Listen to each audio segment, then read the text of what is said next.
passes, and they would love to hear about what's going on here at the show.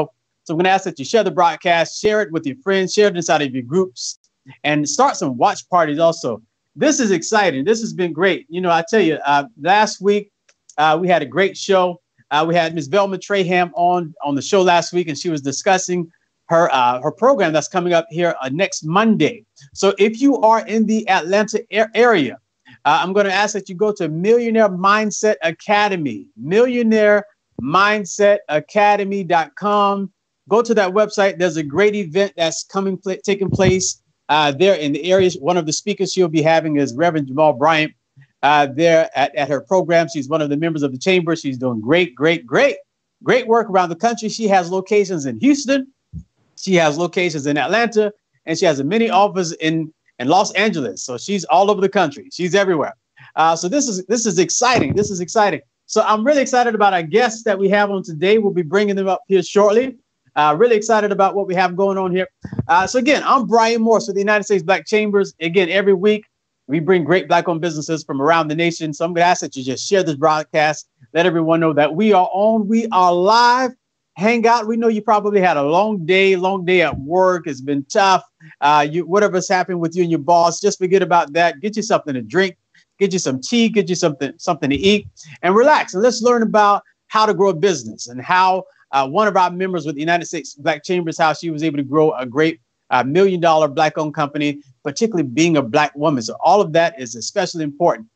So definitely want you to be able to sit back and relax and hear some of that. So this is really exciting. So if you have not done so as of yet, please download our app, the USBC directory. It is the largest, repeat after me, the largest Black-owned business directory on the planet. No other business directory is larger than ours. We list over 107,000 Black-owned businesses around the world. So in the United States, in Canada, the Caribbean island, the United Kingdom, and in Africa.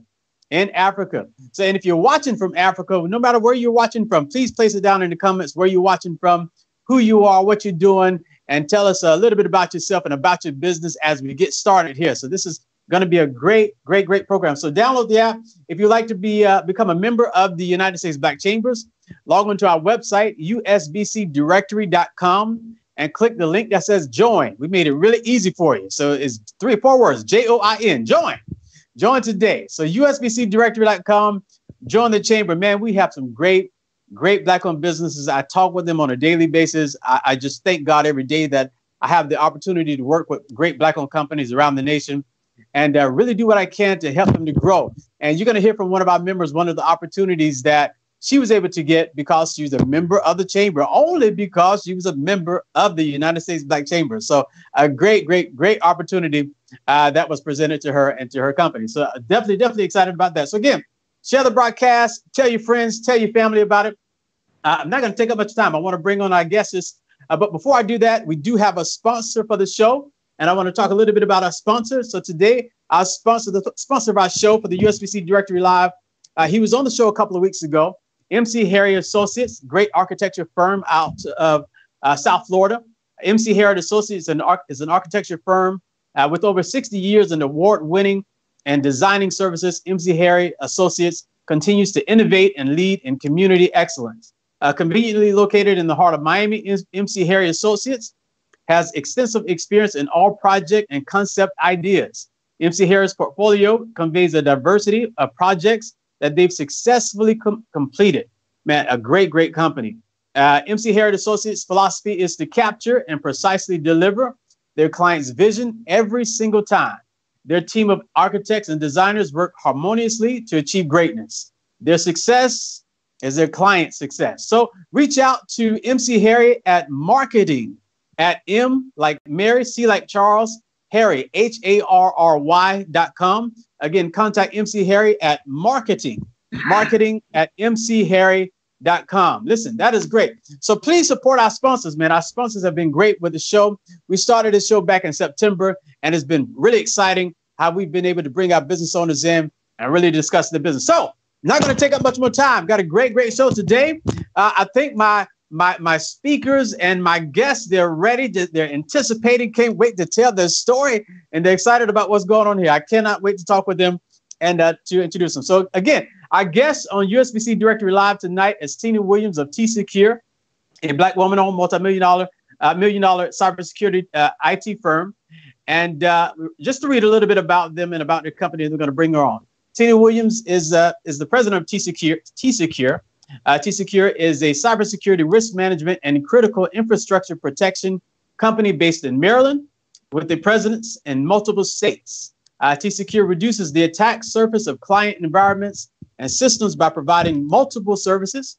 TCecure's core services includes security architecture and engineering, software assurance, vulnerability, threat, risk assessments, training, consulting, and program security. Tina Williams is also joined by Don L. Rondeau, Senior Advisor with TCecure. So listen, welcome to the broadcast, you two. How are you doing today? Doing well. Thank you, Brian. Doing great. Thank you for having us. No, without a doubt, without a doubt. So great to have the both of you onto the show today. So TCecure, Tina Williams, and Mr. Don Rondeau, great to have you on the show. So I want to start with you, Tina. First of all, I see you have your collars popped there. Is that? I think I've seen that several times. Is that like your signature? I think that's your signature look, right? Right. Well, yeah. We'll go with that. Yeah. I mean, I don't know if I've ever seen you without that. So, you know, that's right. If you weren't wearing it, I don't know if I would recognize you. Right. All right. So Tina, TCecure is a member of the United States Black Chambers. Again, and we are the headquarters for roughly 100 Black Chambers across the country. If you are a Black business owner out there and you are looking for support, you're looking for a network and a group of great Black business owners to be a part of, I definitely encourage you to join today. Again, hop onto our website, usbcdirectory.com/join, usbcdirectory.com. And remember also to download the app. The app is USBC Directory. Okay, so Tina, tell us a little bit about yourself. Introduce yourself. Tell us who you are, a little bit about your company, just for a few minutes to introduce yourself to our audience today with USBC Directory. Yes. Well, thank you, Brian, for the opportunity. So as you stated, I am Tina Williams Karoma. Add in that hyphen. Got a ring on it. So yeah, excited about that. Been married a little over 2 years now, so that's exciting. I got connected with my running partner, and I always comment and say marriage is a destiny move, so choose wisely. So really happy about that. I started TCecure several years ago now. I've been running it full time for coming up on 6 years come January. So in terms of my background, I started out as a software developer. So I did undergrad was computer science. So it was a STEM field. I really had the opportunity and really emphasize and encourage for those with kids or children to really get them connected into STEM things starting middle, high school. There's a lot of different initiatives now, probably even more so than when I was a kid. But really connecting those dots and getting that interest early can be really helpful. And, also getting a chance to try out a tech field. There's so many different variations in those types of fields that, learning early on and having a chance to say, not quite that, but this might be it. I think that's really important. So I got a chance to do that even before getting to college and throughout college and certainly throughout my career. So from a professional perspective, I've gotten progressively smaller in the entities that I've worked for. So I started out with Lockheed, went on to Unisys, went on to another small business and being their vice president. So combining both technical as well as business development expertise, which I think is really helpful. I had a chance to learn a lot about business development and management and some of the non-technical aspects of cybersecurity that have really helped in me growing my own company. And so, as I indicated, started running TCecure full-time about 6 years ago. I'm also a licensed attorney, largely just use that in-house.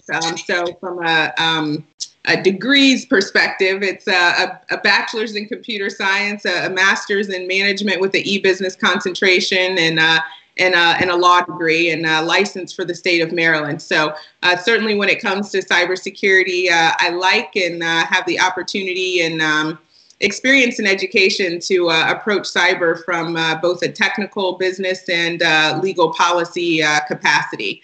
When I'm not working, I love playing soccer, captain of a women's soccer team here in the Washington, D.C. area. So I play regularly.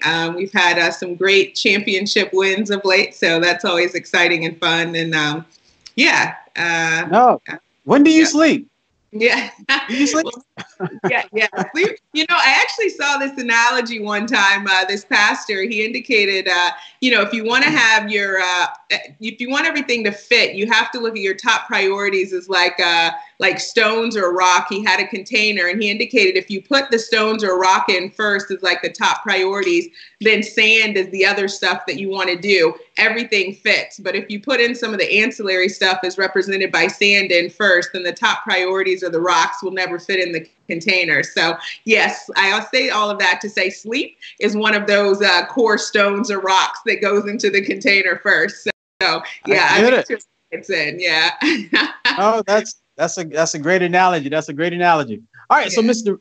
Don Rideau, give everybody, welcome to the broadcast again. So introduce yourself and tell everyone a little bit about yourself and who you are. Thanks for having me. First, I want to say she did not directly answer your question about if she sleeps. I have yet to see it. You know the truth. Yeah. Yes, my name is Donnell Rondo, and for about 2 decades now, maybe longer than I care to admit, I've been supporting various national homeland security and anti-terrorism programs, mostly at the federal level, but throughout Fed, state, and local government, and I've been supporting regional efforts and the commercial sector as well. I have managed, developed, and pioneered some of what the main core deliverables of the Department of Homeland Security are today. I pioneered information sharing, serving as a conduit between the Department of Homeland Security and those critical infrastructure owner-operators, which are by and large small businesses. And so I had that kind of pioneering and even painstaking experience of working with agency and industry to identify common ground and really have developed a great working relationship and credibility with our American small business community. And so, I'm really proud of that. I've directed programs that some of your viewers may be familiar with. I've applied leadership to See Something, Say Something, Highway Watch, the First Observer Program. I'm this nation's first Homeland Security Executive of the Year, named so by the first Secretary of the Department of Homeland Security, Mr. Tom Ridge, in support of the International Association of Counterterrorism for Security Professionals, and have appeared on major network news across the board from CNN, Fox, MSNBC, you name it. I've been there more times than I can remember, associated with Homeland Security, anti-terrorism, and missing and endangered children. My work is Homeland Security, anti-terrorism, in support of TCecure, where I serve as the Senior Advisor of Critical Infrastructure Protection. I am an advocate for missing children and have spent time in the streets of Baltimore and elsewhere searching for missing children and searching for those who harm them. I have had success in identifying the bad guy. And so my colleagues and I were sitting around one day saying, if we can find a terrorist, someone planning an attack, or information that is deemed a danger, can't we find this missing child? Can't we say, let's apply these resources to finding missing children? And the children that we prioritized were most vulnerable were Black children. So that's where we put our efforts. In Baltimore, a case that came to prominence was the Felicia Barnes case, a case that we literally turned the city upside down. Your viewers will be able to find that information. It ultimately positioned myself and others to draft legislation that was signed into law by then Governor O'Malley with the leadership of people like great delegates like Jill P. Carter. But ultimately, I think that we were able to create the first law of its kind named after an African-American child, a girl of color. A case that today no one has been held to account for. We were able to pass the law, identify suspects, search for her, and still no one's been held to account. Okay, excellent. No, that is to hear, man. You've done a lot, and both of you done a lot. All right, so Tina, you're a Black woman in tech. You know, that is, man, everybody that knows about Silicon Valley, we hear about how many of our companies, they're underfunded, and how there's a lack of diversity in tech. So how did you get to be in tech? You know, and so tell us, talk about some of your successes and talk about how you were able to get into tech. Yeah. So let's see, getting into tech. So, you know, going back to some of my initial interests, this dates even back to, you know, high school. I tried a programming class. It was Pascal, to date myself a little bit, as a programming language, and as a sophomore in high school. And, you know, I took the class and I did not like it. I said, well, computers are not going to be my field. I don't like this. And I said, you know, I think I want to be a physical therapist. And then I tore my ACL playing basketball and had to be in a physical therapist's office quite a bit more than I ever wanted to, but also realized this is not where I want to spend my professional career. So I actually had the opportunity to do an internship with a program through NASA that was called the Summer High School Apprenticeship Research Program, SHARP. And through that, I got a chance to, again, work with computers and on computers. And so I said, well, let me give this a second try. So I took C++ from a local college when I was a senior in high school. And as a part of that internship program I did with NASA SHARP, University of Maryland, Baltimore County, UMBC, the Meyerhoff program. Great program. Certainly, you know, highly recommend listeners to check that out for students led by Dr. Freeman Rabowski, president of UMBC, and in coordination with Mr. Robert Meyerhoff, in increasing the number of African Americans and other underrepresented groups in getting their advanced degrees. So I got into that scholarship program, majoring in computer science. And so I got my bachelor's in computer science, and I had the opportunity during my college career to do internships at UC Berkeley after my freshman year, at Georgia Tech after my sophomore year, and at IBM Watson Research Center up in Hawthorne, New York, right near New York City after my junior year.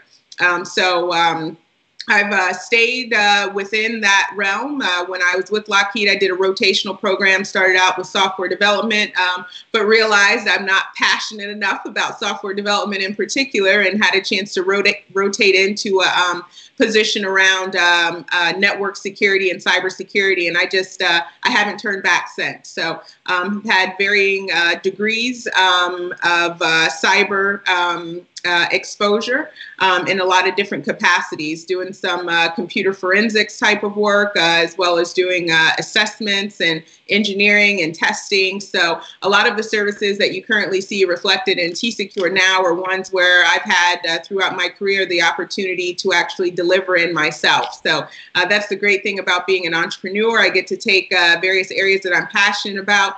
There are only 24 hours in a day, but by creating a company around some of those areas, I'm able to expand my reach, partner with you know, a team and a group of really capable professionals to do so. So certainly there is a very limited number of women, and Black women in particular, in this field.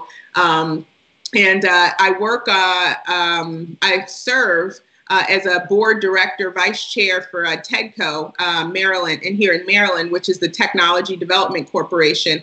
And that's the driver for entrepreneurship within the state of Maryland.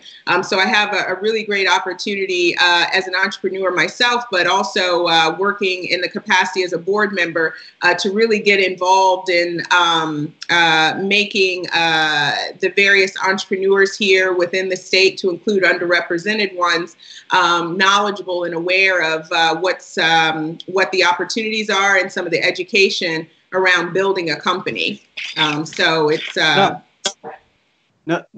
is absolutely great. That's absolutely great. So again, for everyone joining us, I want to say thank you for joining the broadcast.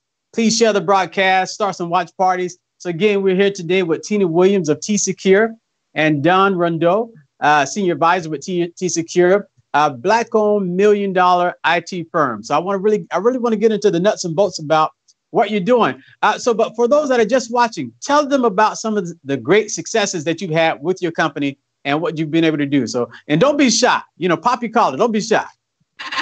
Well, no. Yeah. So yeah, over the past 6 years, we've really had an opportunity to grow and have a pretty diverse customer base. So we do some federal government contracting work, Department of Defense with the Air Force and with the Army, and also with civilian agencies. Doing work with Department of Justice and GSA and Consumer Product Safety Commission, USPTO, and NIST under the Department of Commerce. So those are just some sample government agencies we had an opportunity to work with. Also, from a state and local perspective, we've done quite a bit of work and continue to with the University System of Maryland and universities within that system, as well as with the Maryland Judiciary and also with the State of New York Office of Mental Health. So lastly, we've done work in the commercial sector. Not as much as in the public sector, but we're expanding there. So we've had a strategic partnership, industry partnership with the Maryland Manufacturing Extension Program as a part of the Defense Cybersecurity Assistance Program. So in that capacity, we've been able to help other small businesses come into compliance with the Defense Federal Acquisition Regulations, DFARS, NIST 800-171, and we're positioning ourselves for the cybersecurity capability maturity model that's imminent for 2020. And so, keep going. Okay. All right. Yeah. So other successes have included for the state of Maryland. We were the first certified, qualified cybersecurity seller for the state of Maryland, and that's very strategic as a part of their Buy Maryland legislatively enacted Buy Maryland tax credit program. So. For buyers within the state that purchase services from TCecure, they have an opportunity to get a 50% tax credit for those services. So by us going through that process and being certified as such, we're able to provide a value add to businesses and industry here within the state of Maryland who need to get cybersecurity services and have certain budgets that they're working within. So certainly a tax advantage. We also led as the partner with the University System of Maryland, Cybersecurity Academic Innovation Office for the nation's first cybersecurity federally funded research and development center.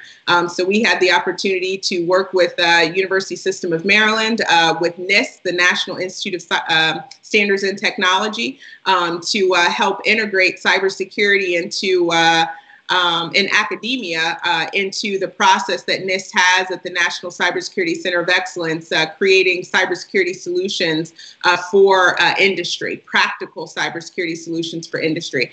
So those are just some of our successes to date. We're continuing to grow and expand, and we've got some major initiatives kicking off in 2020. I know Don's going to talk about the 2020, so I definitely want to hear a little bit about that. So, but before I go to you, Don, and again, we're here today with Tina Williams of TCecure and Don Rideau of TCecure as well. And I want you to give out your contact information as well, Tina, the next time you speak. But for those that do not know, and again, as everyone else watching, thank you for joining the broadcast. Stay on for a while. Don't move. Stay right where you are. Hang out and learn a little bit about a great Black-owned business. Again, every week we bring great Black-owned businesses that are members of the United States Black Chambers from around the country. And we bring them to you so that you can see that what you see on the news about Black people is not always the truth. There's some excellent, great companies that are doing great business, that are scaling their companies and growing their companies as well. And we want you to learn what they're doing so that you can apply that to your company, to your business as well. So for those that are not familiar, what is cybersecurity? And why did you pick that? And why is that important to who we are and what we're doing? Yeah, so cybersecurity is really focusing on three critical elements when you think of data and environment. So one is confidentiality. So you want to control who has access to your data as a company, or to your systems, right? Like you want to make sure that only those that should have access do actually have access. And that's where privacy and security certainly line up quite a bit. So even when, I'm talking to kids and things like that, I ask them, well, do you want just anybody to be able to see some of your private messaging, statements that you're sending to your friends? And they're like, no, so even, for youth or young kids, like that notion of the fact that certain data we only want accessible to certain people is one part of cybersecurity confidentiality. The other part, core part, is around integrity. We want to make sure data is right. And one of the common examples I give for that is if you think of your financial data, where the decimal place is matters, right? Like, so it might be okay if they make a mistake and move it to the right, but it's not okay if it moves to the right. Don't swipe left. Swipe right. Yeah, exactly. So the integrity of the data that you're working with, you make this, like any business makes decisions about data, right? And they're providing advice. So no matter what industry a business is in, the integrity, the accuracy of the data, because we rely on it, is very important. And so cybersecurity is about protecting the integrity of data, making sure it doesn't change unless we change it or we know that it has changed, right? So that's one part of cybersecurity. The other one is available. Before you go too far, give your web address and your contact information for those that are watching. And first of all, I want to say hello to Nelson Malay. I think that's what his name. He's watching from Africa. So thank you for joining the broadcast. How you doing? Way over there in the motherland. And so give your contact information there again. Okay. So our website is TCecure. That's T as in Tango, C as in Charlie, E as in Echo, C as in Charlie, U as in Umbrella, R as in Run, E as in Echo, TCecure.com. And you can reach us at info@TCecure.com. And my name is Tina Williams Karoma, as Brian has indicated. So, I'm sure we'll have another opportunity to let you all know what that contact information is again. Absolutely. I want you to hold that thought, Tina. I want Don. So, Don, tell us, what is your role with TCecure? Because this company is 100% obviously owned by yourself, right, Tina? Yes, that is. So we love to hear that. A great Black woman-owned company. And so what is your role? How do you help to support her? And for those that are watching, Black women are, I say it almost every week, are leading the nation at starting their own business. And we celebrate that here at the Chamber. We just had a women's conference here about a week or so ago here in DC. And so we do what we can to help to build up our women and to make sure that they're growing and expanding. So thank you for what you're doing. And what is your role there? And how do you see what you're doing, helping to grow the firm and grow TCecure? Yeah, absolutely. So you don't have to hear Tina talk much to understand the energy and drive that she has, and the corporate culture here at TCecure reflects her personality. She is go, go, go. She's very precise. She's very sure and confident about what she wants to achieve. And that's reflected in the past performance, the client list that she talked about. If you noticed, she spoke to innovating opportunities, leading programs, directing programs. She has played, and TCecure at her direction has played a critically important role in cybersecurity. Many of the practices and principles that others leverage now are influenced by the work done by TCecure. In support of her, I am leveraging my know-how on how to engage the commercial sector and the federal sector to take advantage of all of her pioneering work. We're going to take that great work that she has done, that TCecure has committed to, that excellent world-class cybersecurity expertise, and bring it to market, right? So these small businesses, your members, other elements of the federal government can take advantage of it and protect us all from cyber breaches, cyber attacks. And we want to make it user-friendly. Tina does a great job. She has world-class expertise, but she's able to, as she just demonstrated by just displaying when she talks to children about cybersecurity, like her expertise and the expertise of TCecure, we can resonate with it as the non-cybersecurity professional, right? What good is world-class expertise if you can't access it?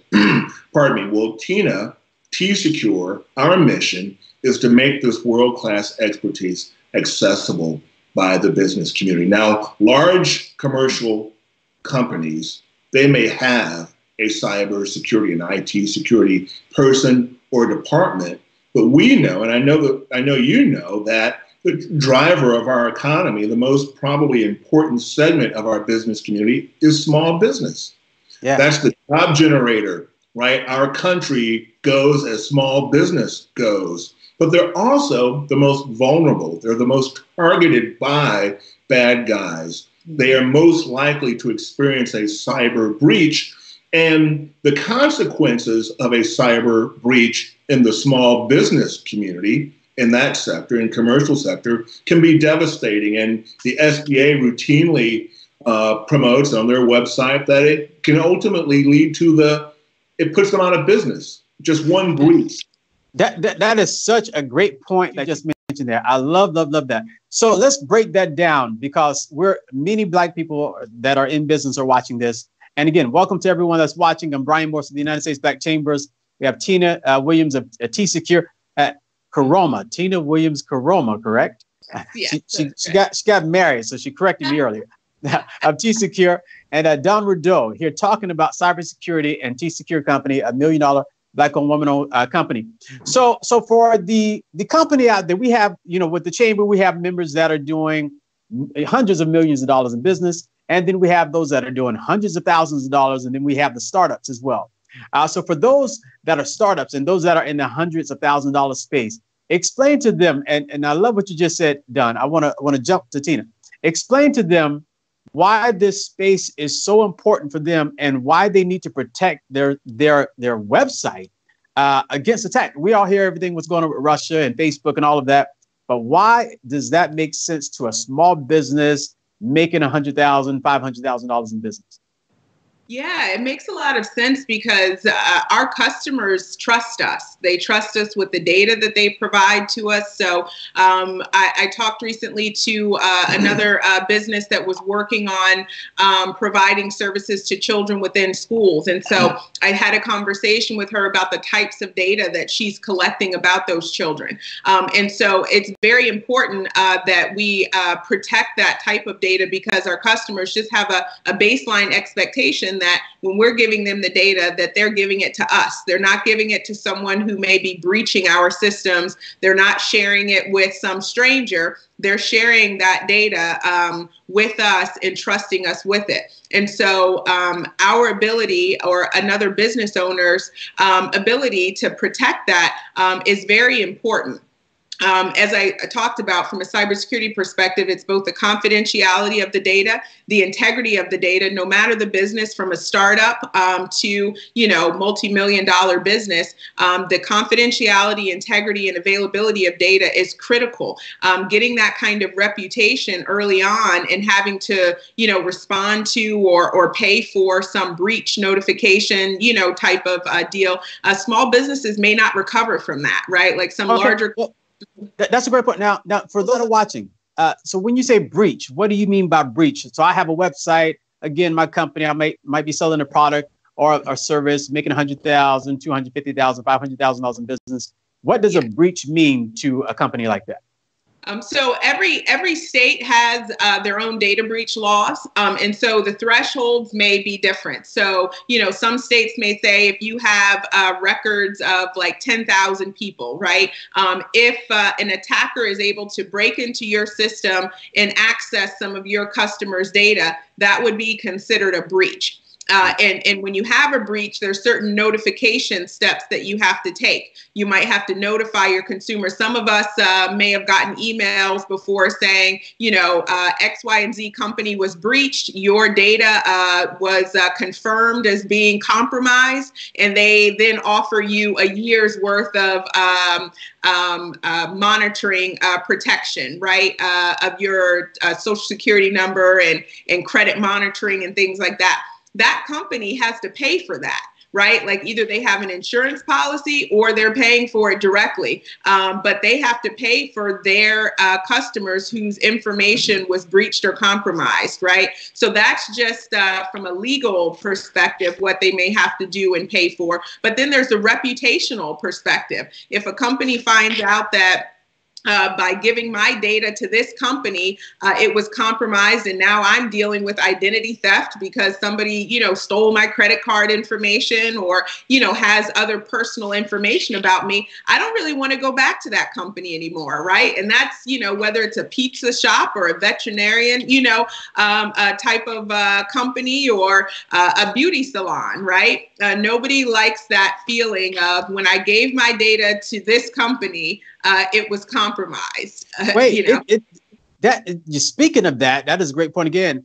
That just happened with one of our major credit bureaus. I'm pretty sure you heard about that. Yeah. And I think the CEO was either quit or fired, something like that. Fired or quit, yeah. Yeah, you know how that goes, fired or quit, quote unquote. But if it can happen with a major credit bureau, right? How does a small company protect themselves if it can happen to Facebook, if it happens to a major credit bureau? It's happened here a lot here recently. So how does a company protect themselves from breaches, from people stealing their information, hacking into their website, shutting their website down, all of that? How do you stop that? Yeah, so the good news is a lot of these attacks aren't that sexy, right? There's some things as basic. Most of you probably, if you use like Microsoft or even if it's a Mac operating system, you see automatic updates, right? And you're like, oh, it's so inconvenient. Snooze, don't apply. I don't feel like doing that right now. I don't want to shut down, etc. But those automatic updates are what are called patches. Patches are security code that is intended to update the operating system to make it more secure. Same with like the apps on our phone. They typically have like, hey, here's the security fix. This is what this update does. So it's so important, just something as basic as that, to make sure you keep the updates, keep your operating system updates on. Getting an antivirus software and putting that onto your computer. So there's some really basic things that can get done, and we'll get into it more later, but a lot of what TCecure is focusing on initiative-wise for 2020 is really helping small businesses in a way that provides security solutions that allow them to budget in security from the beginning, so that it's just a part of how they do business in a way that's predictable and affordable. But the good news is there are very good and cost-effective ways to approach cybersecurity and to protect themselves. And even big companies, a lot of times it's the little things that are done or not done that allowed for that breach, like having a system without any password, right? Or with a password that's extremely easy, like 1, 2, 3, 4. So you'd be amazed. Like password. Exactly, password, like password. Yeah, I mean, kids can download little, hacking programs from the internet that can take advantage of stuff like that. So that's not even that sophisticated. So, there's very basic stuff that even small business owners can do and actions they can take. So it's not insurmountable to the point where, you can just bury your head in the sand because, it's just, what can I do? So I think, yeah. No, that's great info, because I will say, I'm guilty of, when I see those updates, man, I don't do those updates. Right. Because it's probably true. And many people that are watching, again, thank you for joining the podcast here with Tina Williams of TCecure and Don Rideau of TCecure, a Black woman-owned $1 million IT firm, cybersecurity firm. So please share the broadcast. Please start a watch party. Let people know that it's a great Black-owned company here, and I'm here learning as well. So I definitely want you to stay and listen and watch so that you can learn from a great company that's been able to scale their business. So I've been guilty of not updating, because part of me thinks, well, yes, shame on me. Part of me thinks, well, they're updating, but they're trying to fix something. Then once you update, something else doesn't work properly that worked well before. or you think maybe they're trying to take some of my information. I'm losing some of my privacy. So a lot of times I don't do that. I'm pretty sure other people are thinking about that also. Yeah, so I think to address that, certainly it's a concern, right? With making updates, compatibility testing. A lot of times, if you make the update, it's like, oh, well, this worked, before, and now it doesn't work. It doesn't work now. But I would say to that that's the smaller, number of cases or times, and every decision to update or not to update. The reason why at TCecure we really talk about risk management and making risk-based decisions, right? So even in a small business capacity on should I update or should I not update, it really becomes a risk-based decision. What is the greater risk, right? If I don't update and I'm outdated, that means when patches or updates come out, that means hackers have been given a recipe for how to compromise the system, right? So if you don't apply the patch, now that it's been published, like hackers or adversaries know exactly how to compromise, and they'll go scanning the internet for systems that haven't applied a certain patch. And if you're on that list, then it's like, great, it's candy. They already know how to compromise it. It's a known vulnerability or weakness that's in an operating system. And once it's known, then it's also known how to exploit that weakness, right?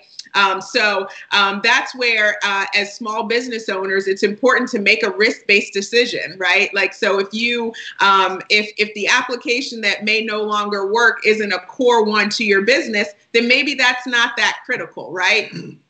Go ahead and apply the update and, work through it afterwards for the application. But if that computer that you're working off of is one of the core ones that has a lot of customer data, then from a risk-based decision perspective, it's likely a better idea to go ahead and apply the patch. It's a lower risk there, especially if the application that you're concerned about not working isn't one that's core to your business.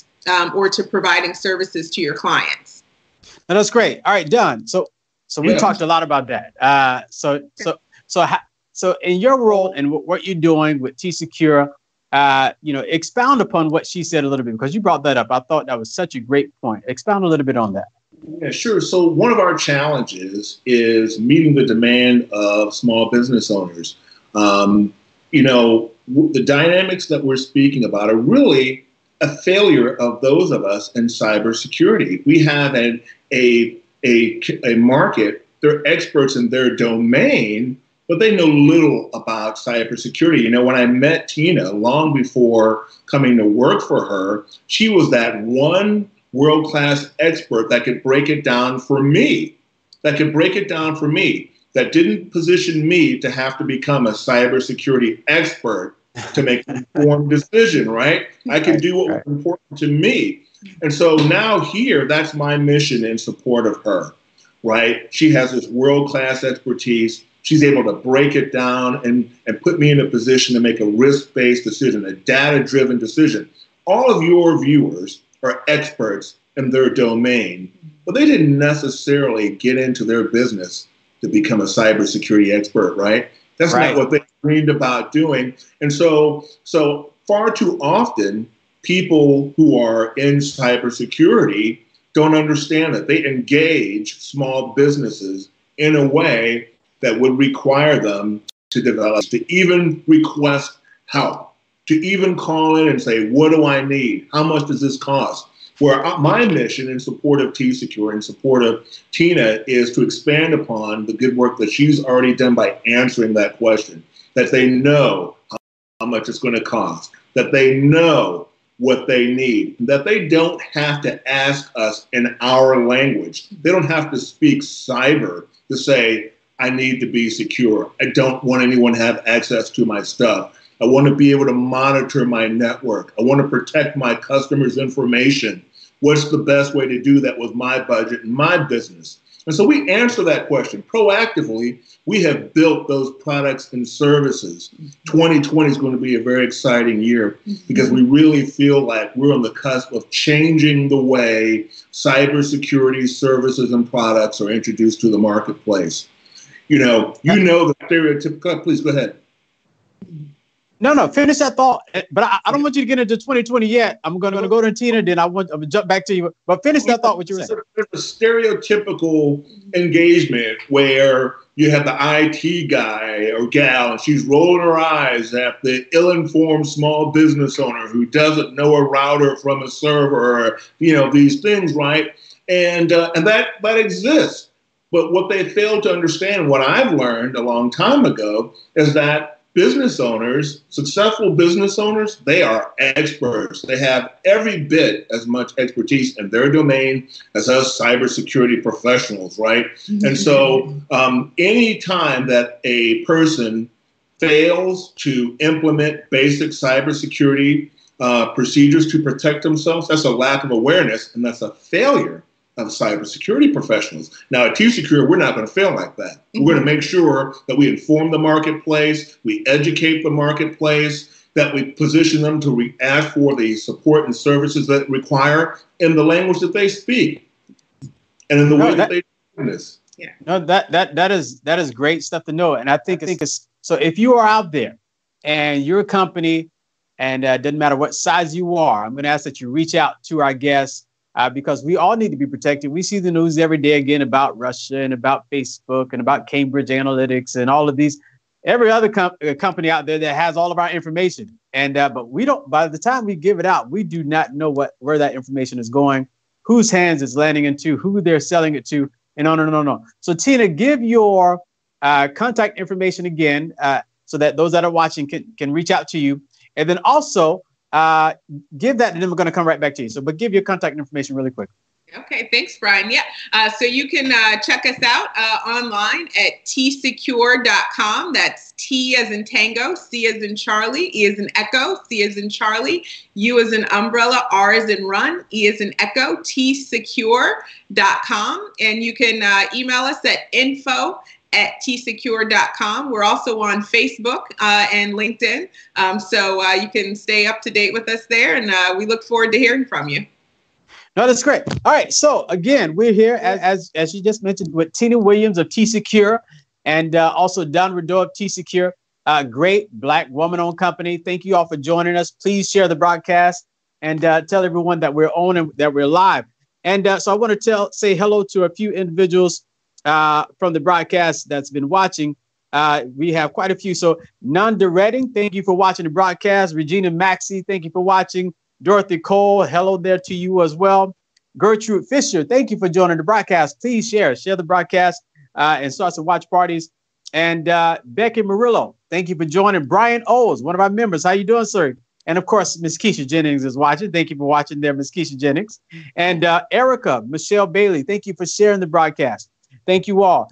This is a great show. I think this is vital information that we need to know, and that people need to know about protecting your companies. It's one thing to start a company. It's another thing to be able to keep the money that you have and protect the business that you have, because cyber attacks are part of your business, and lawsuits are part of doing business as well. So I'm going to transition a little bit. So Tina, earlier this year, I think it was around June, someone from our chamber here sent me an email, said, hey, we have an opportunity for some of your members, some of your women members in the DC area. And so I looked through our list, and I picked a few individuals, and you were selected for this particular opportunity. So tell everybody about the opportunity that you were selected for, only because you were a member of the United States Black Chambers. Yeah, that was really, really exciting. So, Brian sent out an email note, and it was an opportunity for the Global Entrepreneurship Summit, which was conducted in partnership with the U.S. Department of State and the Ministry of Foreign Affairs for the Netherlands. And so as a part of that Global Entrepreneurship Summit, that's something that happens annually. This year, it was held in The Hague in the Netherlands. And I was selected as a company to go and as an owner to participate at that Global Entrepreneurship Summit. And so with that came my flight was paid for, as well as my hotel accommodations. So my husband and I got a chance to make that into both a business and a personal trip. So we got him a ticket as well. That wasn't paid for, but we just have to pay for one ticket in the right in the hotel. Instead of two. Oh yeah, exactly. As well as accommodation. So that was a really great time. Got a chance to network with and meet entrepreneurs from across the world, and really hear about some of the great things that are happening in various sectors, agriculture and energy and finance and technology / infrastructure. So it was just really great. Sometimes as a business owner, don't get as much of an opportunity to have just the CEO innovation, creativity type of hat on. And in attending that event and spending some time there, just having a chance to listen to others that work in different sectors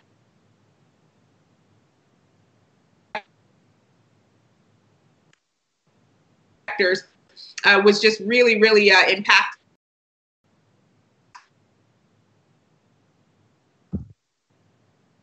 All right. We're having a little I think it has really helped to turn that turn back on that creativity, and led to strategic hires and other decisions throughout this year, Don being one of those, to really can, from a CEO perspective, really continue to innovate. So Tina, really quickly, I have house and getting that kind of experience and networking with other entrepreneurs. We here? All right, we may have a technical. Sorry about that. Yeah, talk about that. Right, technology is great until it's not. Right. Yeah. All right. That is, I was talking to one of our members who kind of mentioned what you said. His company does $90 million. He's over in California. And he said, technology is great when it works. Right. Exactly. That was just a test, Brian. We wanted to gauge action. Right. Yes. Listen, I was wondering if we were being hacked. Right. Just wanted to make sure, Russia wasn't calling. Right. But say that last piece a little bit, some of the things that you learned from that conference again, because it went out there a little bit. Okay. Yeah. So I think just as a CEO of a company, a lot of times, especially for a small business, a lot of times we get caught up in a lot of the administrivia and things like that. And we don't get as much time to really innovate and think creatively and, be in that position and at the helm of, leading the company in new directions and into new markets. And so by having an opportunity to network with and be around various other CEOs and entrepreneurs at the Global Entrepreneurship Summit, that really was inspiring to me and got my wheels turning again, around creativity and innovation and where I wanted to take TCecure next. And it also, really inspired taking some additional risks and making some strategic hires to really get to what I envisioned. So that was really an opportunity for me to take a step back and really put my full CEO hat on as a lead and, being at the helm of a company. And one of the, strategic hires that came after that experience at the Entrepreneurship Summit is, Don here. And, with working with him and, doing some of our planning, we really have a lot of really great things teed up as we keep alluding to for 2020. So, really appreciate the opportunity. No, I'm glad you went. That was when you told me you were selected, I was excited for you. I was excited. Yeah. I did not know you were going to the Netherlands. I thought you was going to, somewhere here in DC. Me too. At first, I was like, oh yeah, let me just respond. And then I email with .nl, and I was like, somebody's trying to hack me. They're phishing with this. And then I recalled that you sent me an email about an opportunity. I was like, That's funny. That's funny. That's so. That is such a great point. For those that are watching, and I think everybody, if you're in business, this is a key point in business, because, I love what our CEO, Ron Busby, says all the time. A lot of times we are busy working in our business and we're not always working on our business. And it's so important, particularly now that we're at the end of the year. Use this time. If you're out there, you're in business, use this time to start to figure out, what do I want to do in 2020? How do I see my company growing? And one of the things that I learned in business is you're going to have to be willing to spend the money. You got to spend the money. You have to make the time. You have to, whatever point you've been able to grow your business to, now you're going to have to reinvest into your company to take it to that next level. It's not going to just grow by itself. And so that's where Don comes into play. So now Don is joined the team. So Don, tell us about 2020, because obviously 2019, you can reiterate a little bit about 2019 and then the last 10 years, but tell us about 2020 and beyond, where you see TCecure going and how you plan to help her to scale it and grow it from there. Well, I can tell you, she's already laid an incredible foundation, and TCecure has really been in some critically important places. She has pioneered, again, much of what is done, at least regional from a cybersecurity perspective. My job is to, one, position her to continue to lead. So we're going to free her, and we have freed her from some of the more mundane aspects of running a business. Now, she has enough energy to do both, but we want her focused on innovation and leading.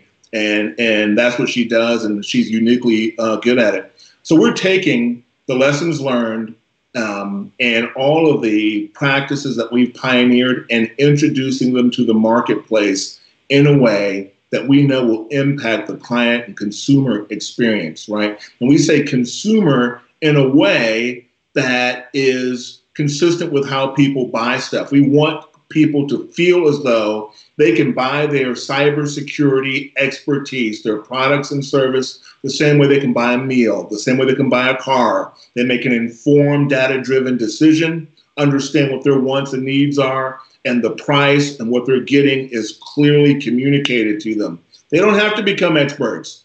Part of how we're doing that is establishing the very means to do just that. That we have taken a look at what is important to different businesses and assembled processes and products and services in a way that proactively will respond to that demand. You keep running your pizza shop, you run your auto dealer or beauty salon, or you're a physical trainer or a martial arts place. You run your business, take care of that, and we're going to put you in a position to say, that's the type of support I want. This is my budget, and obtain it and protect your hard-earned business, because one breach can put you out of business. Another thing we're doing, as I mentioned, some of the things that Tina is talking about, the cybersecurity service providing community has known about for many years. It has yet to make its way to the end user, the client, the consumer, the marketplace. Well, that comes from awareness and education. And we're going to make a big push to educate a number of people. My background includes training millions of people, leading programs that have trained millions in anti-terrorism awareness curricula and related information across the business community. We're going to take those lessons that I've learned the hard way and put that in support of Tina, and your members and the business community at large will better be able to make informed decisions because they will be aware, right? So you will make a better choice about protecting your company. You won't ignore the next time you get an alert that says you need to update, because you will be better informed. And that's what the marketplace will do.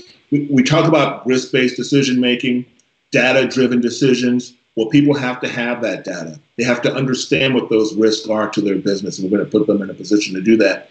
You know, if your car breaks down, Brian, you have the ability to call. There are these national services that allow you to call them, and you don't have to be an expert in tow trucks, and you don't have to call 1,000 numbers, right? Well, we have developed a very robust capability. We're still testing it out. It's not market ready yet, but in 2020, we're going to position small businesses to be able to call one number, understand what that cost is, and be able to get the type of cybersecurity support they need to protect their business without having to become cybersecurity experts. So we are productizing and these capabilities, these cybersecurity products and services in a way that can be consumed by the marketplace. We're making it easy for people to make informed decisions. And like any good business, we are disrupting the market to our advantage and the advantage of our clients, right? Disruption is good. Absolutely. We are disrupting the market and letting out this wealth of knowledge and talent and expertise, and really positioning, some of those disadvantaged communities that have not had access to cybersecurity and IT expertise before. They've had to go through someone. They've had to go around someone. We're going to bring it directly to them. No, that's great. That's great. I love that. So you are so they're working on something, but they can't tell us about it just yet. Well, unleash these initiatives, in 2020. So stay tuned. February will be quite the month. So stay tuned to our website, TCecure.com, and look on our Facebook and LinkedIn pages. Yeah. We can tell you about something that highlights how even cities are vulnerable to a cyber breach, a cyber attack, and there's a well-known breach. Wait. It happened. It happened in Atlanta. It happened in Atlanta. Earlier this year? They shut down their computers, and then the hackers were like, "Give us a ransom." Yep. It happened in Atlanta, and even more recently, it happened in Baltimore City. It did. So go ahead and finish that thought, Don. That's a great point. Yeah. So in support of the city of Baltimore, which was a victim of one of these ransomware attacks, where a criminal organization is, breached, and now they're holding the city hostage in some respects. Yeah. We will be leading a cybersecurity exercise in partnership with the city of Baltimore at the Electronic Technology Center in Baltimore, free, with elements of the Department of Homeland Security and some of our partners there to educate the city and its stakeholders on how to better protect yourself from a cyber attack. Yeah. And, that's an example of us. We're solutions providers, and That's we're huge. Yep. And I think there's a market there for you all. Here's some free ideas. Take this, write this down, Don. There's a market out there. There's a niche market, particularly for smaller cities. Everybody always wants to go to the larger cities, New York City, LA, Baltimore, Washington, D.C. But these smaller cities around the country who have those smaller budgets, they cannot afford a cyber attack. So if you can go in there and help them out, that can really help to transform your business. Yeah, we agree with that. And Baltimore is just the beginning of something very special. Yeah. So I want to say too much because we're disruptors, but we're going to get after it. Trust me, we're going to get after it 2020. No, that's great. So this is such a great point. I really love this conversation because it's real. It's something that's happening. Large corporations are very concerned about, even right now, everything with the tariffs. A lot of that is dealing with America being concerned with China taking our intellectual property. We're also giving them our intellectual property. Say, hey, build us this factory, or build us this plant, build this car, build this information, and they're going to take it and build it for themselves also. So, but a lot of that is happening in this space. So take us back over the last 10 years, Tina. Now that we're at the end of 2019, we're at the end of a decade. So give us a recap of your business, some of the things that you've learned, and some of the things that you've been able to do to get your business to this point, and then again, where you planning to go in the future. So give us like a recap of this year and the last 10 years. Okay. A recap from this year, from 2019, we really had a great opportunity to bring in a lot of new clients. One of the things I will emphasize and certainly give a shout to KJA Marketing, who business development, KJ and Associates, who does a lot of our business development for us. They have really been instrumental in harnessing the power of marketing. And so Keisha Jennings with KJA really connected me to a powerful, marketing company, and really making sure that our name is out there. You can do some really great things, and if nobody knows about it, then it's really hard to build and scale a company. So we've had a lot of new clients and leads come in through our efforts and just making sure that what we're doing and what we're offering is very well known. So 2019 has been a really powerful year, and really leveraging the power of social media, marketing, communications, and making sure that the great work that we're taking on is really clear and available. And that includes individuals that I used to work with that work for other companies and things like that.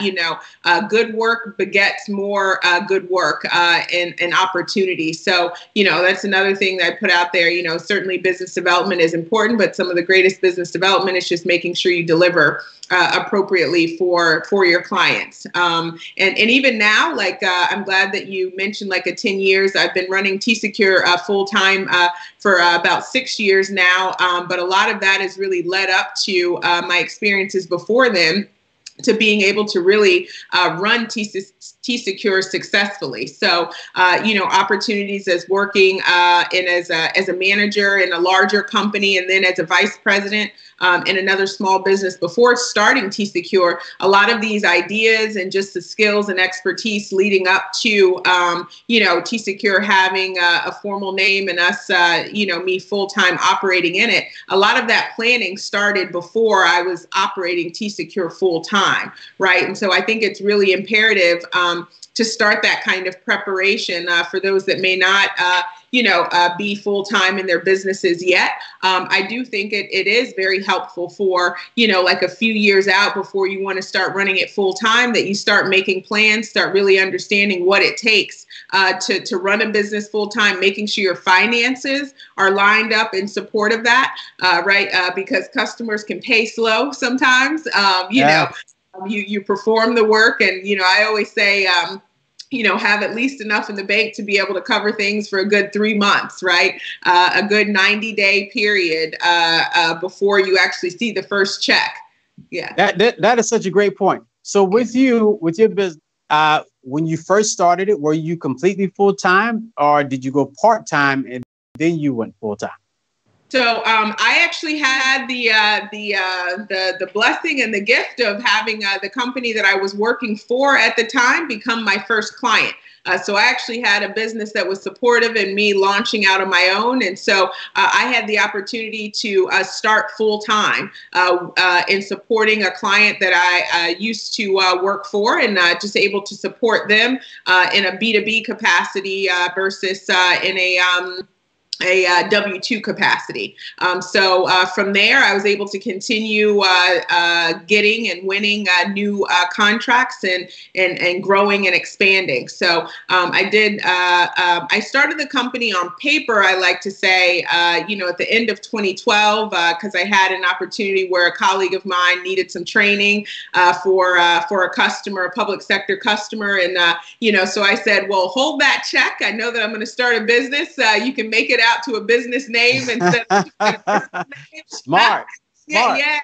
So I went ahead and got that, and started the company on paper, but I wasn't working in it at all until January 2014. And so that's coming up on the 6-year mark of working in the company full time. No, that is great. I love that. So you're a Black woman in business. How is it being a Black woman in tech and just a Black woman in business trying to go after those corporate contracts, which we all know here at the Chamber how difficult those can be. And then also going after the federal contracting, which can be a little bit easier, but of course it takes time. Still have to deal with the relationship. So how has that process been for you? It truly is around relationships. And I know it can sound, like trite potentially or cliche, but it really is built around relationships. I have to say that TCecure's business has been driven by and come through relationships. It's somebody that I used to work with, in a trusted capacity. I delivered well, as an individual contributor, working for another company. They remember, what I do. They see some of our marketing on LinkedIn. They make connections, to somebody else they know who they heard is looking for security services. And so that's how a lot of, our business has really come about. And so, I think it is, challenging. You never know the opportunities that you missed per se, because somebody had a negative perception about a woman or about a Black woman, in particular. So it's hard to measure missed opportunities, right? The ones that don't come about because, and that you don't even have an opportunity to respond to. But I can say that, the opportunities that we have had, a lot of it is really just focused on, did you deliver, right? Did you handle and manage the customer's expectations on time, within budget, and at the level of quality that was expected. And I think some of the greatest business development is taking care of and handling, past business. So again, like if for those that are looking to transition into, running their business full time and stepping away, or, haven't quite hung out the shingle, yet, I would just, continue to emphasize that you look at it now, and the relationships that you have, your current coworkers can become future clients.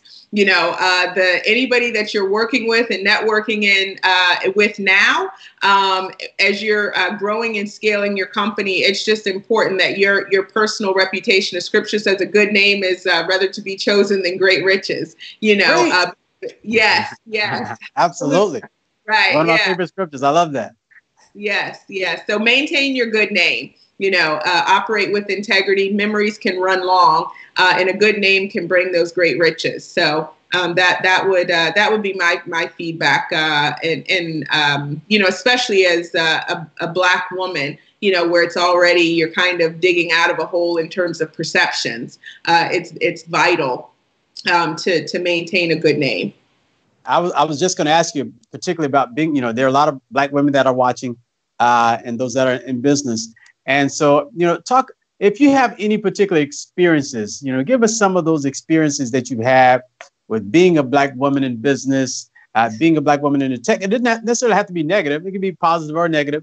But just talk about the real nuts and bolts of actually being in business. Because one of the things I always say to our members and, potential members, I say it's one thing to be a Black person in business, but it's a whole nother thing to be a Black woman in business in America.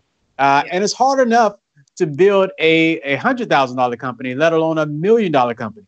It's not easy. So everybody thinks that they have a great idea and tomorrow they're going to build a business and it's just going to blow up. But it takes time. It takes a lot of grinding, a lot of missed meals, a lot of traveling, a lot of disappointments. It's not for the faint at heart. And so, talk about all of that. Talk about all of that. Yeah. So, I think one of the biggest things is to really own your identity as a first part, like really lean into that. I feel like confidence is a really, really big part of success. And while that can be challenging, I think it's just really important to approach work and building business from a place of confidence. Like you got this, own it, right? Know who you are. Spend the time as needed to really understand what your strengths are, what your gifts are, and really lean into those, right? I think some of the worst business decisions can be made from a place of insecurity or questioning yourself. You've got to have the confidence in yourself first before you can have an expectation that someone else is going to have confidence in you to get the job done. And confidence, it's an inside job, right?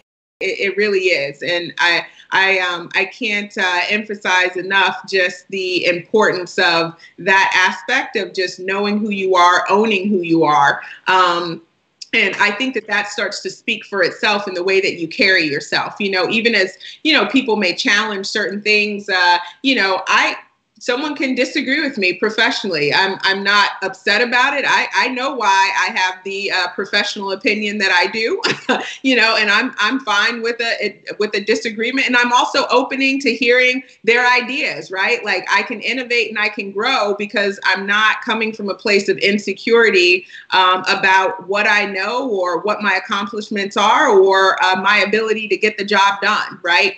So I think in having that kind of confidence and making sure there's ample time spent on recognizing and understanding, really embracing and owning, our gifts and our position is particularly important. It both positions us to respond with confidence as well as be open to criticism.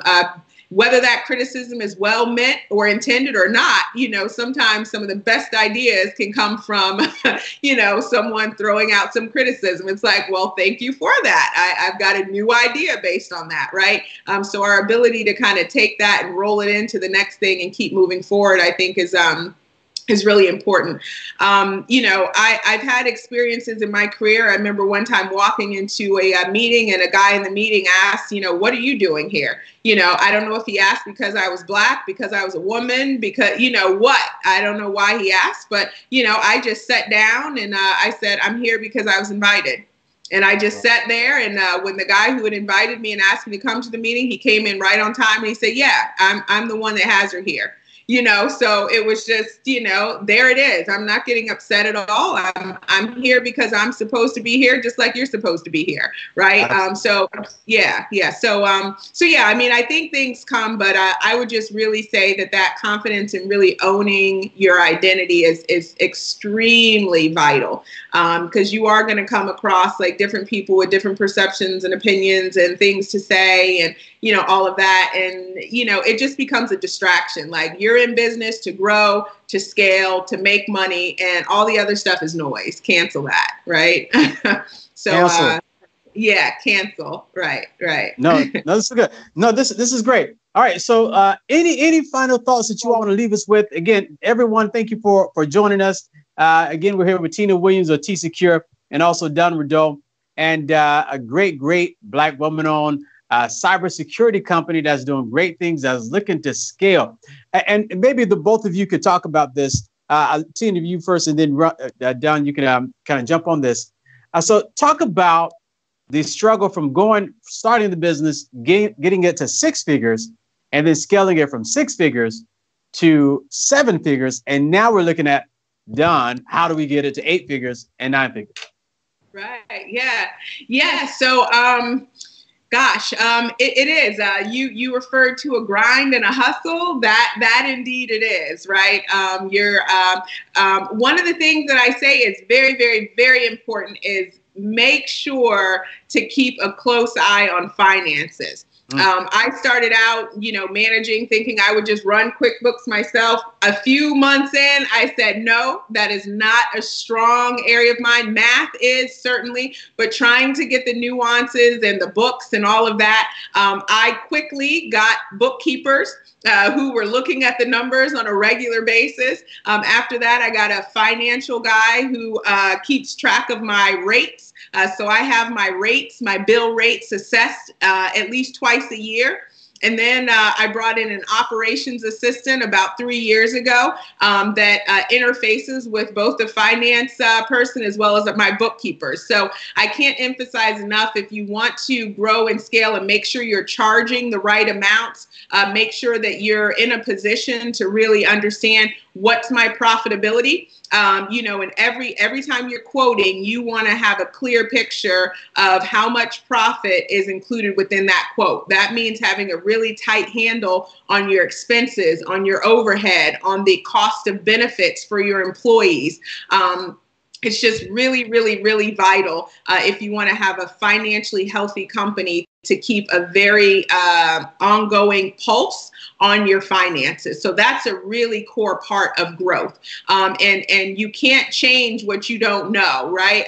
So it's if you want to grow, you have to know where you are. And you can't just find that out at the end of the year that, oh my gosh, we're in the red. That's not something that should be like a news flash at the end of a year. You should have an ongoing, regular awareness of what your finances are. So that's one big part of it. And I think, in terms of, going on, it is deliver well and continue, as a small business owner, I can have both the responsibilities of client delivery plus business development plus, admin. I say, bring in people into overhead as you need them. So me bringing in an operations assistant 3 years ago was huge. Like about 90, she now takes care of about 90+% of the administrative type stuff that has to happen with the company. All vital stuff, but if I was doing it, that takes away from my ability to do business development and to deliver to clients. Now that I have Don and also Keisha with KJA, bringing them in also allows me from a business development perspective to narrow what I have to focus on from a BD perspective. I just get to step into the role as an expert instead of all of the other ancillary activities and operations around business development.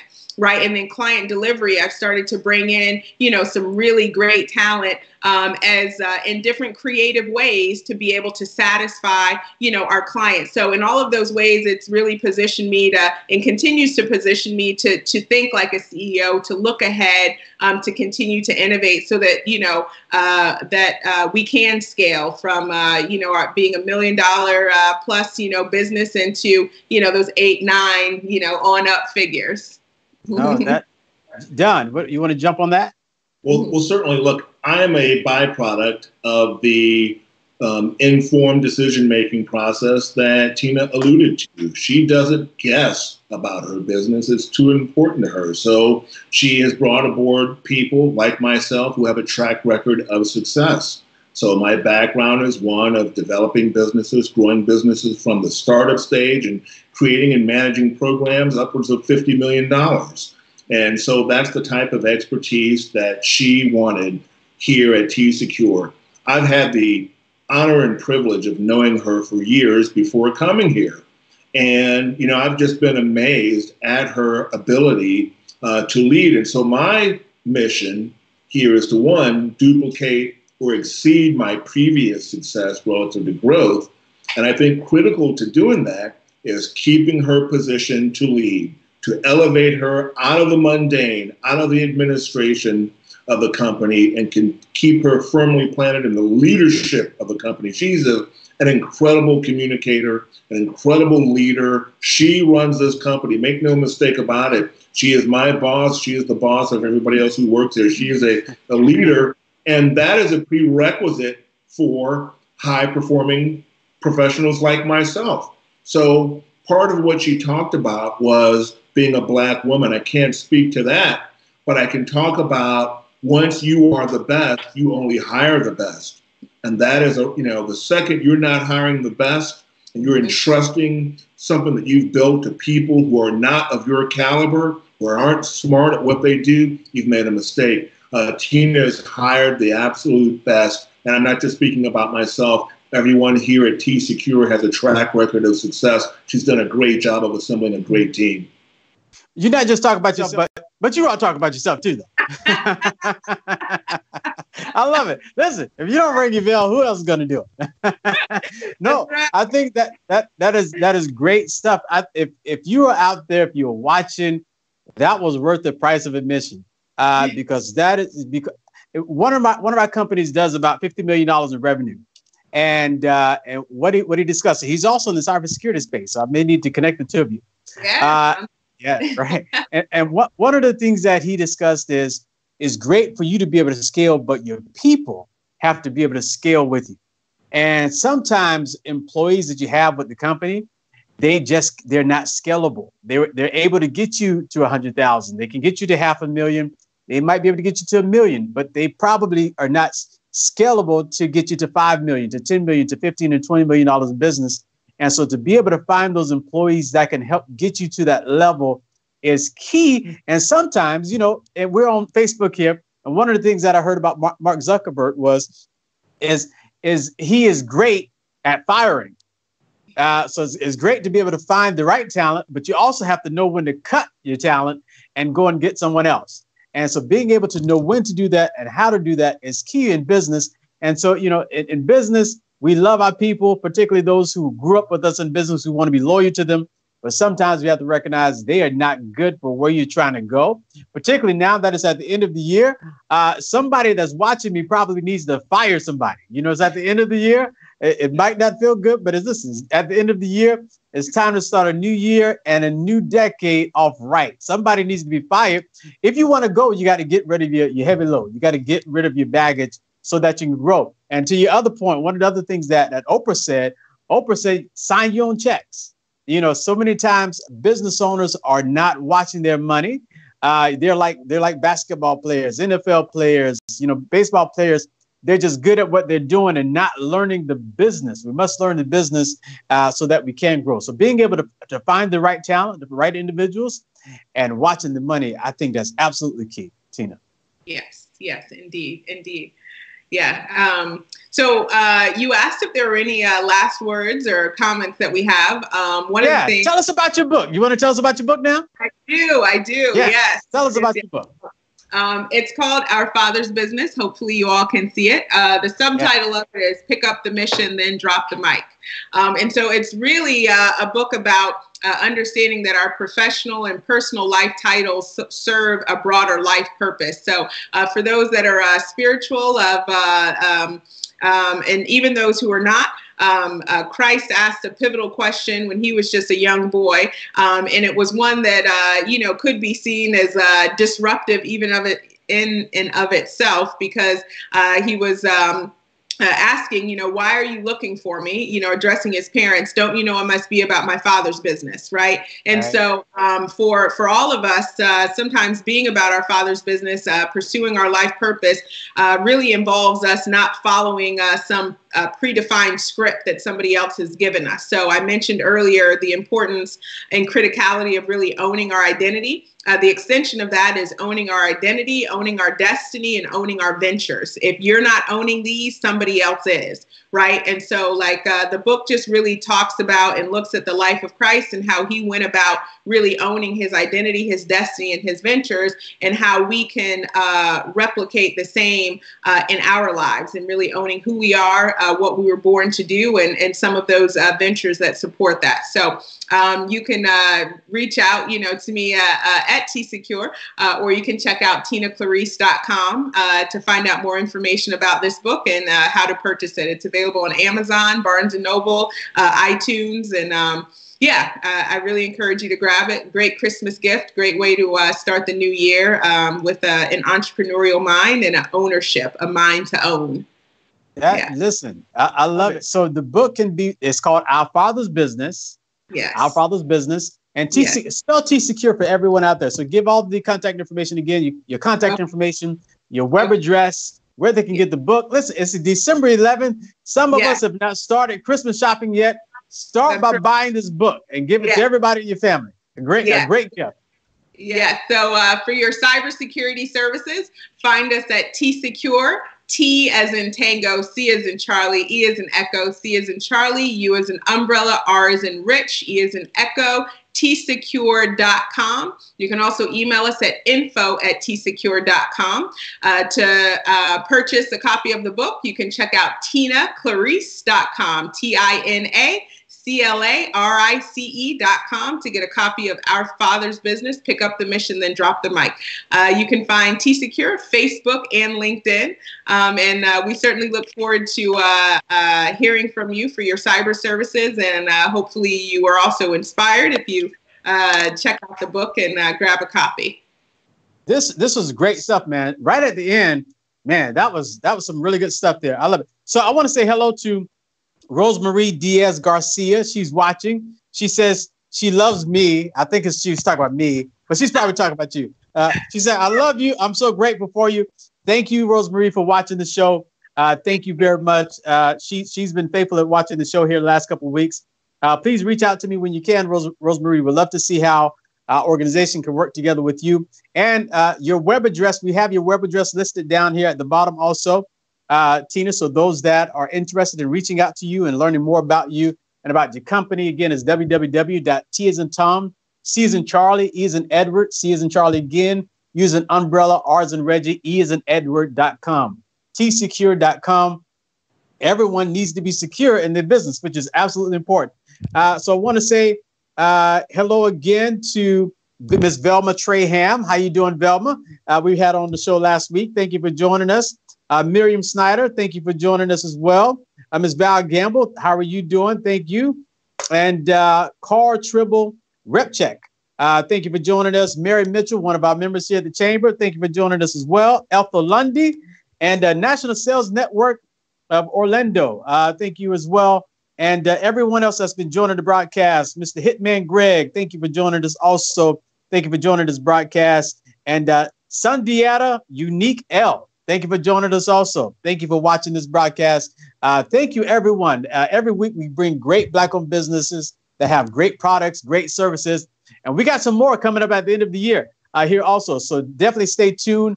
We actually will be live tomorrow as well. Tomorrow we'll be live with Beminda Coffee at 7 p.m. So for those that are getting ready to watch some football on tomorrow evening, right before the football game, hop on to Facebook Live and we'll be talking about some coffee so that you could actually share it with the family during this holiday season. So Don, give us your final thoughts here, Don, about the company, where you plan to take it as we wrap it up here. You know, I just think we are poised to do great things in 2020. We're being a little secretive, but your members and the business community at large will get to know us very well in 2020. It's really just an honor and a privilege to work for Tina, and she's an incredible leader. She wrote a book. She's a champion athlete, all while managing a company all in the same time. So that gives you some idea as to the powerhouse that she is. And she plays soccer and, all this other stuff. Soccer athlete, yeah, champion, not just a player. She's the champ. Yeah. So real quick, as we're closing here, we're getting ready to get idea. So tell us a little bit about soccer, some of your sports, some of the things that you like to do for everybody that's still watching. Yeah. So another key thing, I think it's so important to stay active and stay healthy. A big part of, really being able to think creatively and innovatively is to really take care of your body. And so exercise, while it can be mundane, find that thing that's really fun for you. So I really enjoy competing, playing soccer. So I play with the Washington Area Women's Soccer League. I started a team earlier this year called the Closers. We play in the Premier Division. So while I'm not in my 20s anymore, it's a great time playing with those right out of college and competing on that level. So we were able to win district sports summer championship 7v7 and won this fall 11v11. With the women's team. So it's just a really great time. I have fun getting to know different people, being out there on the field, running.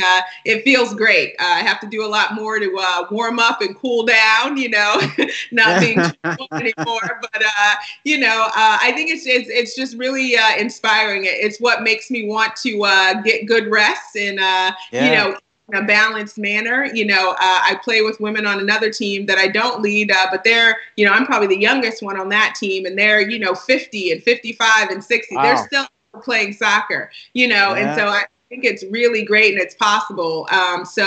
Those are things that I really enjoy. And of course, spending time with my husband, it's great time. Friday nights now are yes, we get to binge watch some television show. It's like the highlight of the week to be able to just back after his long week and after mine. So binge watching is the best. Yeah. What'd you say, Don? She's a competitor. She competes, and that permeates throughout the culture of TCecure. Yeah. She's the winner. Yeah, those who like to compete, particularly in sports, when you have that winner mentality, a lot of times that can be taken over in business also. So that's it is. Play to win. That's what I say. When I did a commencement speech, I told those middle schoolers the same thing. When you're in life, if it's worth doing, do it in a way that says, I want to win. Don't be a sore loser. You don't always win it all. But, your mindset ought to be going into it that I am here to win, and approach things, business, life, school, everything in that capacity. No, this is great. This is great. Listen, thank you all for joining us. This was great stuff, man. I can't wait to go back and watch the show. If you missed any part of the show, it is also streaming on YouTube. So hop on over to YouTube. Be sure to subscribe to our YouTube channel, USBC, which stands again for United States Black Chambers, USBC Directory. Hop onto the YouTube and go into our page, USBC Directory. You can find some of all of the old videos there also that we've done over the since August, man. We started the show on August 28th. We had a lot of kinks, but man, my guy Ty is a winner, and Ty's been doing his thing, and we've worked it all out. So it's been great, and it's been exciting. We've interviewed some amazing companies over the past several months, and we plan to do the same thing upcoming in the new year here also. So thank you, Tina Williams Karoma, for joining us, and Mr. Don Rondo. Thank you for joining us as well. This is really, really excellent. Thank you all for being a part of this broadcast. And we look forward to sharing it here in the future for everyone else that's watching. So again, if you have not done so, please download the app, USBC Directory. Don and Tina, make sure you all download the app if you haven't done so yet. USBC Directory, largest Black business directory in the world. As you're getting ready to travel, you go into different cities, you go into different states, different countries. We want to make sure that you are locating Black-owned businesses. We list roughly about 4,000 Black restaurants around the country and around the world. So if you're looking for Black restaurants to go to, no matter what city you're going into, download the app. The USBC Directory app makes it easy for you to be able to locate a business and support a business no matter where you're going. So we make it really, really easy. So thank you again for joining us. Download the app. And if you'd like to become a member of the United States Black Chambers, go to our website, USBC, United States Black Chambers, USBCdirectory.com, and hit the link that says join, USBCdirectory.com, and hit the link that says join. We would love to have you as a member of the chamber. We have great, great Black-owned businesses here. As you've seen here tonight, this has been really, really exciting. So I do want to read one last thing about our sponsor again. Our sponsor for this show, for this USBC Directory Live, is MC Harry Associates. MC Harry Associates is an architecture firm with over 60 years in award-winning and designing services. MC Harry Associates continues to innovate and lead in community excellence. Conveniently located in the heart of Miami. I love Miami. Hope to be there soon. MC Harry Associates has extensive experience in all project and concept ideas. MC Harry's portfolio conveys a diversity of projects that they've successfully completed. MC Harry Associates' philosophy is to capture and precisely deliver their client's vision every single time. Their team of architects and designers works harmoniously to achieve greatness. Our success is our client's success. That's what MC Harry says. So contact if you're looking for an architect, if you have a development, one of our members just reached out to me recently, said he's getting ready to develop a project. I think I'm going to connect the two of them together. So contact MC Harry at marketing, marketing, at M as in Mary, C as in Charles, H as in Harry, A as in Apple, R as in Reggie, R as in Reggie, Y.com. Marketing at mcharry.com. Listen, tomorrow, as I mentioned earlier, we will have Bemenda Coffee on tomorrow. And man, we just have some great, great shows coming up as well. We have also another one of our IT companies is coming up here next week here also. And we have some great shows. We also have one of our construction companies that will be with us at the end of the year, talking about how she's been able to grow her company to also be $1 million company as well in the construction space. So definitely join us. Keep an eye out on future broadcasts that we'll be doing every week. We bring great Black-owned companies that have great products and services. Thank you all for joining us. You all have an amazing night. And I will see you tomorrow. Let me go get some rest so I can be back tomorrow. Thank you, everyone. Thank you. Take care. Thank you all. You all have a great night. Have a great night. Take care. Bye-bye. Bye-bye. Bye-bye.